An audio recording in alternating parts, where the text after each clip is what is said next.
Tonight on To The Point, the Sacramento Police Officers Association's final push for a new contract. Why they say they're underpaid and understaffed, plus the city's response.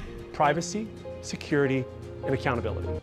After growing concerns over privacy, Flock is making changes to its automated license plate readers. This as local law enforcement highlights their success. And it's suspense day at the state capitol. The bills moving forward and the ones left behind. Then in our Champions of Hope, springing into action to save a young life in a moment going viral.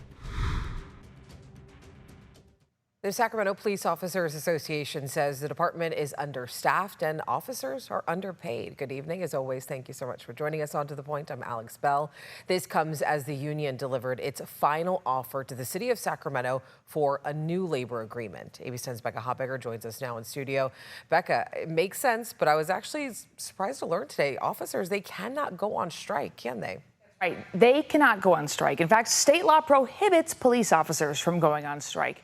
But as a final measure, if the city doesn't accept the union's final offer, they can enter into something called binding arbitration. That's an expensive and drawn-out process.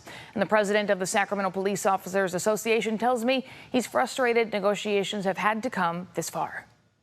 Morale's probably at one of the lowest points I've seen it, and I've been with the department since 1999 in one capacity or another. Dustin Smith is president of the Sacramento Police Officers Association. He says among comparable law enforcement agencies per the city charter, including Sac Sheriff, Roseville PD, and Stockton PD, Sacramento police are some of the lowest paid. We're asking, just to kind of put it in generic terms, to be paid the average of our comparables. We're not saying pay Sac PD the most or we're the best, so we deserve the most. We're saying we believe we deserve an honest wage, which would be at least the average of what the people around us in similar sized cities make. So I have no idea why we're pushing the doors of arbitration right now. This is really on the city and their inability to budget properly. He says the lower pay makes it hard to recruit and retain good officers. We're down to the low 600s now for our staffing. At our peak, we were at 804 officers. And if you really look at it, a city our size should have no fewer than 1,050 police officers.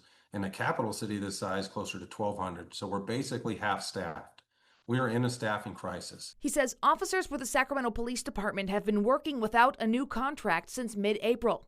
On Tuesday, the Sacramento City Council and city manager met with police union labor negotiators in a closed session. The very next day, the union issued this public statement saying the final offer comes after months of negotiations and a failed round of mediation.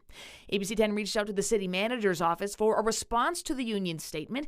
In an email to ABC 10, she said the city remains engaged in good faith negotiations with SPOA and continues to work toward an agreement that meets the needs of all parties. As we move through this process, we are balancing the needs of our employees with our responsibility to be good stewards of public resources and our continued commitment to providing essential services to the community.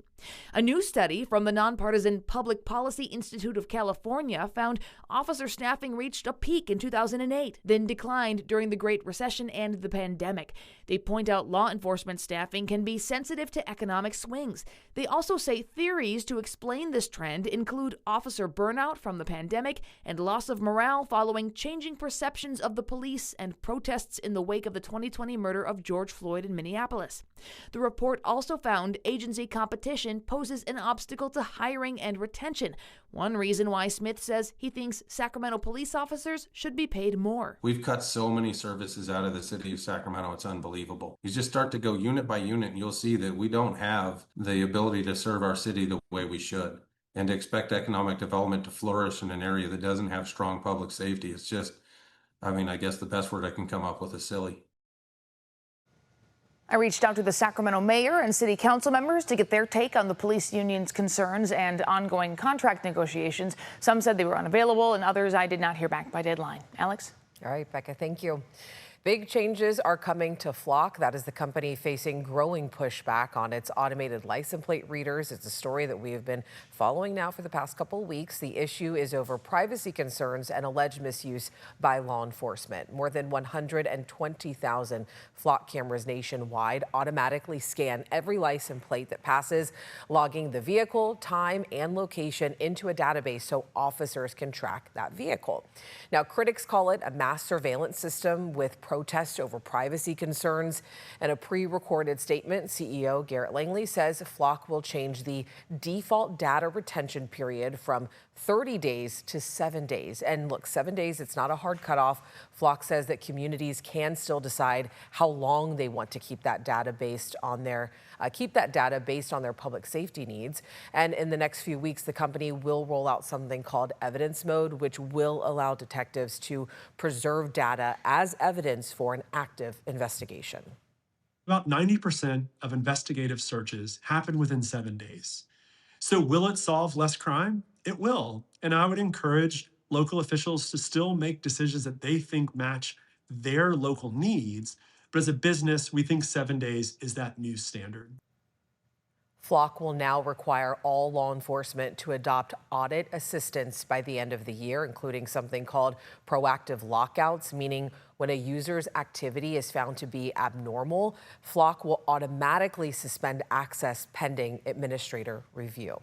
Now, critics of the company reacted skeptically to the changes, which they say appear designed to address the growing bipartisan anger about the cameras, but could still leave room for police to abuse the system. Next week, Flock plans to publish an explanation of its contract on its website, highlighting that communities can choose different settings and retention periods for the technology. And tonight, the Sacramento County Sheriff's Department is crediting their Flock cameras for identifying suspects in an attempted robbery. 2 men now under arrest accused of killing a man while trying to rob a jewelry store back in April. They allegedly rammed a car into the store, hitting a 72-year-old man who died 10 days later. Today, the Sheriff's Department announcing the arrest of the 2 men for attempted robbery and conspiracy. Realistically, the only way these arrests are possible was with the automated license plate readers. Our detectives were able to utilize that across jurisdictions to be able to identify who these people were and track them down. Never would have happened without this technology. Sergeant Igo says there are 168, let me say that again, 168 Flock cameras throughout the county, unincorporated areas, and Rancho Cordova. He calls them an invaluable investigative tool that allows them to catch murderers, kidnappers, and locate missing people. And the conversation will continue on Late News tonight at 11. You're actually going to hear from anti-Flock groups about how they feel about the company making these changes. Well, more than 850 bills learned their fate today at the state capitol. The measures moving forward, including restrictions on immigration enforcement, social media, and AI.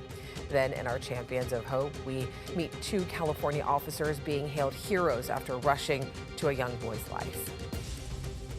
And the forecast for the middle of August really could not be better. We are back in the upper 70s and low 80s tomorrow and some mid 80s through the weekend. I've got a full look at the forecast after the break. But first, in other headlines tonight, the United States is in a national blood supply crisis. Hospitals and blood banks are receiving a limited supply of type O blood after donations fell to a 4-year summer low. For the second time in its history, the American Red Cross declared a national blood supply crisis in late June. The Red Cross urges anyone who may be eligible to donate to make an appointment with the Red Cross or your local blood bank.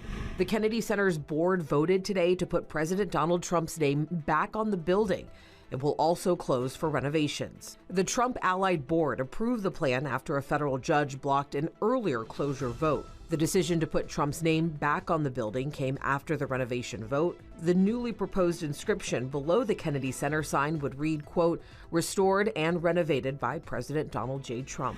And a Powerball ticket bought in Sacramento County is making someone $820,000 richer.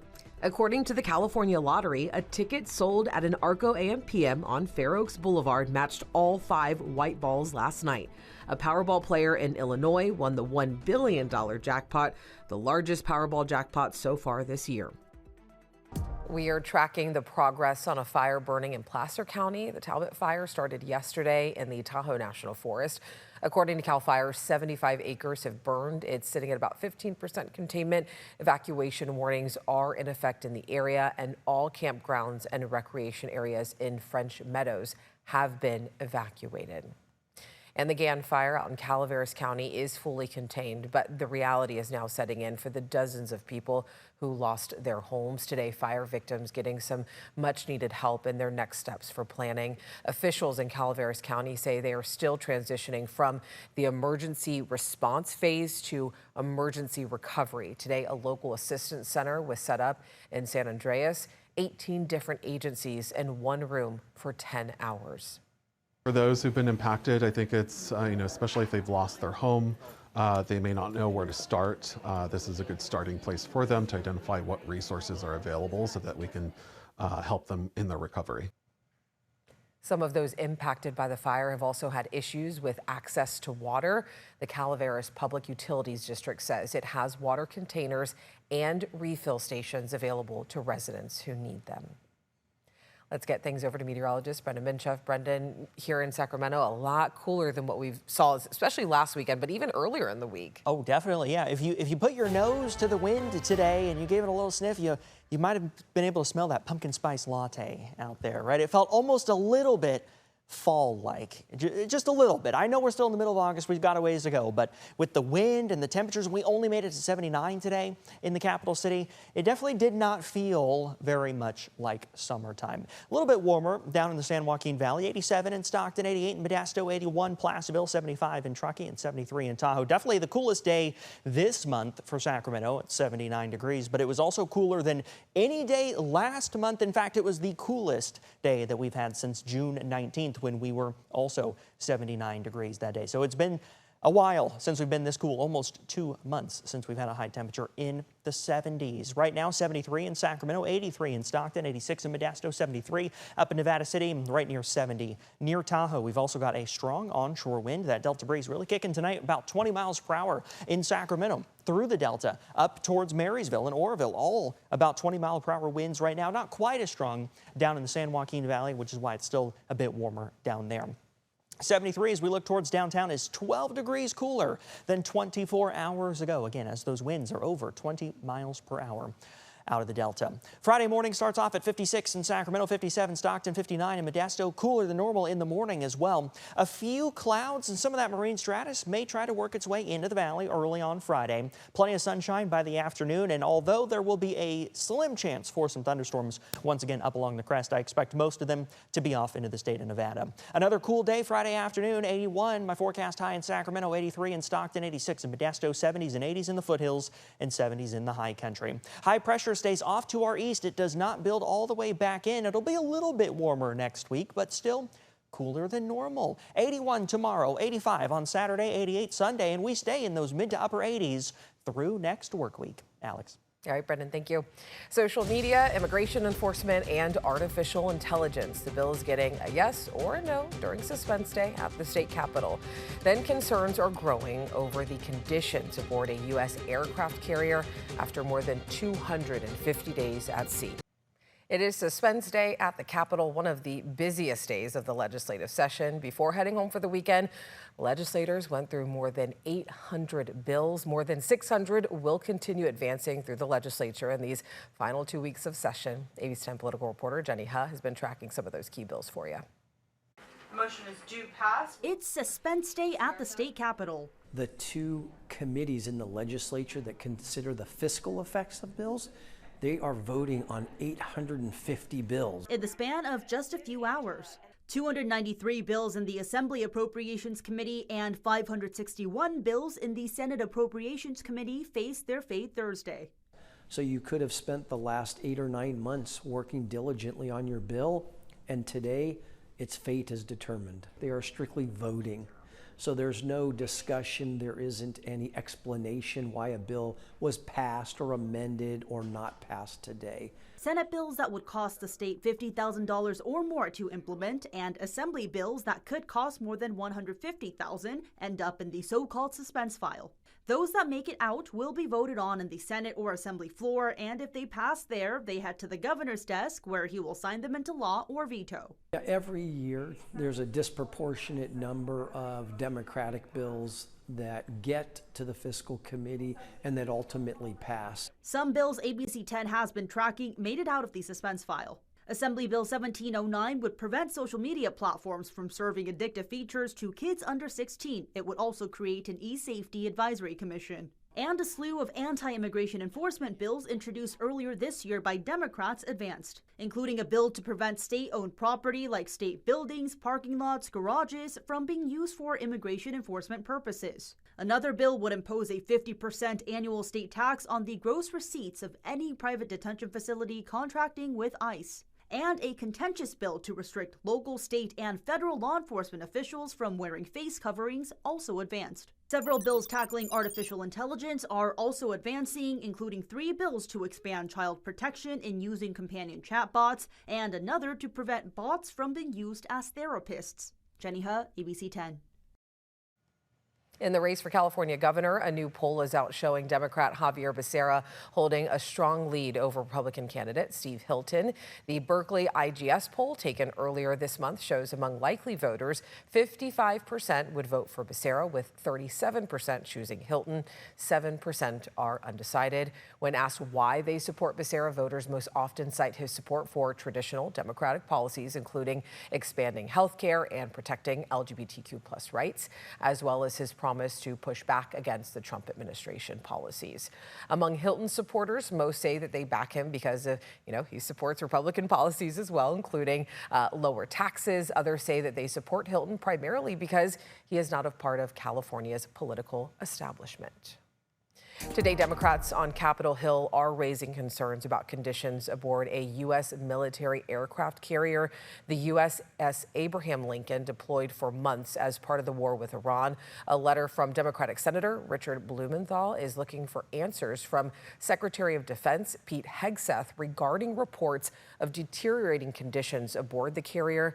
The Lincoln departed from San Diego last November for a standard 7-month deployment, according to the letter, but that was redirected for the war, which began in February. It has now been at sea for more than 250 days with no port call in more than 200 days, setting a record, according to Blumenthal. Concerns have been growing about service members' well-being. The Military Times reporting sailors are exhausted. A U.S. official says mental health services are available on board, and Hegseth today denied these claims. Completely misrepresented.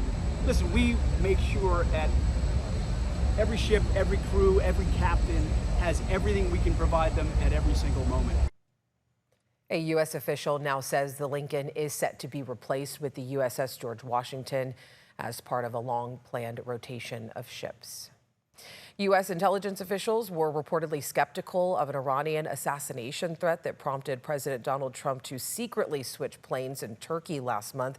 We showed you this video yesterday. The Washington Post reports the warning came from Israel and was relayed to the CIA, but agency analysts reportedly reviewed the intelligence with low confidence and did not find it compelling. Despite those doubts, officials took no chances. On July 8th, Trump boarded the Legacy Air Force One before secretly exiting and being moved in a catering truck to a smaller military plane. That aircraft, escorted by F-16 fighter jets, then flew Trump to Britain. Coming up, the rescue that's now going viral, the Champions of Hope behind it. You already know, each week in our Champions of Hope, we highlight people who are really making a difference in their communities. Tonight, we're highlighting 2 California officers who stepped in during a terrifying moment. It's a moment that's now going viral. While driving, 3-year-old Matias threw up and began choking. Then he stopped breathing. 2 police officers in Rialto rushed to the call, jumping right in. Oh, please hurry my baby. I just remember to me, he was dead, honestly. It was awful. I saw his hands dangling.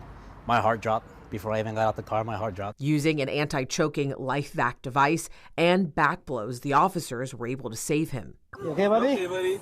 You okay? Turned him around. He took a deep breath, and it was a relief, honestly. Matthias, who is autistic and nonverbal, was taken to the hospital where he was evaluated and thankfully is doing fine. Cecilia says she may never forget that moment, but hopes her son will only remember the men that stepped in to help. Waiting for this moment to, chat with them, face to face, and really, give them a hug and thank them for what they did for my son that day. And that LifeVac device is in every patrol car in Rialto, California. According to the device website, it has helped save more than 6,400 lives. As always, thank you so much for watching, for always inviting us into your home. If you have something you think we should be looking into, you already know you can reach out to me and the team at tothepoint@abc10.com. I know a lot of you have reached out to us pretty recently. We are working to get back to you or working on your story ideas so we can write back to you. So just know that we do see your messages and we deeply appreciate them. I'll see you back here tomorrow.